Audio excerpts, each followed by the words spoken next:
Parliamo di questa iniziativa sicuramente lodevole, interessante, come le tante cose che il Lions solitamente organizza. Quest'anno ancora una volta si ripete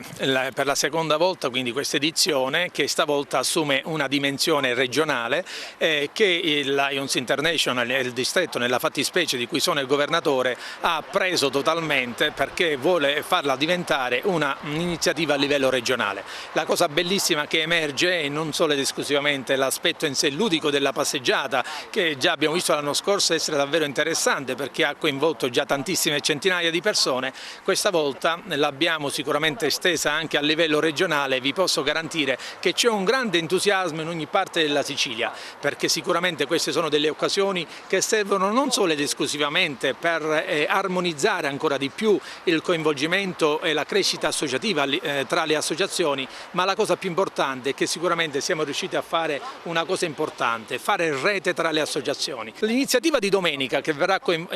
ci ha coinvolto e che noi stiamo coinvolgendo tutti ha visto la partecipazione e quindi la condivisione di altre 40 sigle associative. È veramente una cosa davvero sicuramente inusuale, e devo dire grazie ad Achille Furioso, che è riuscito in questo senso ad essere così bravo a tessere questa grande tela ed essere riuscito oggi qui attraverso la conferenza stampa a dare via a quello che sarà sicuramente un lungo percorso che vedrà Lions International alla base di questa iniziativa, e che sicuramente oggi noi da protagonisti, domani insieme agli altri vorremmo collaborare alle altre iniziative. L'anno scorso il Club Agrigento Host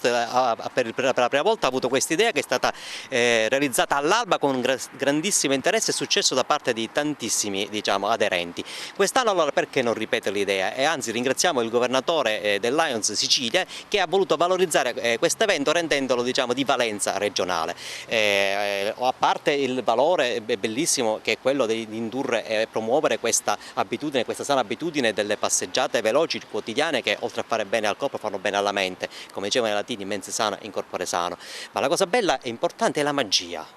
di tutte queste associazioni che hanno anche quest'anno aderito a quest'idea, perché sentono proprio la Valle dei Tempii, perché ritengono che stare insieme, fare rete, squadra di associazioni sul territorio è la ricetta magica per noi. Quindi questo è un momento importante di festa per la città che si vuole ritrovare con un appuntamento aperto a tutti, perché sia un percorso breve, che è accessibile anche ai bambini, agli anziani, fatto subpianeggiante e reso accessibile a tutti, e uno più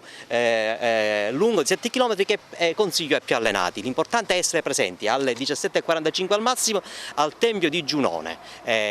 Domenica vi aspettiamo numerosi. Anche il Comune aderisce all'iniziativa, un'iniziativa che assume più significati. Da un canto un momento di aggregazione importante sullo sfondo della nostra Valle dei Templi, e quindi due dimensioni: la dimensione sociale del ritrovarsi, dello stare insieme, del promuovere un'attività a supporto e a sostegno del proprio benessere e della propria salute; d'altro canto lo svolgimento di questa attività in uno scenario paesaggistico che è quello della nostra valle, che ci ricorda come vivere i nostri luoghi anche in occasione di questi momenti di incontro e di raduno assume veramente valore. Il Comune è presente, ha dato anche la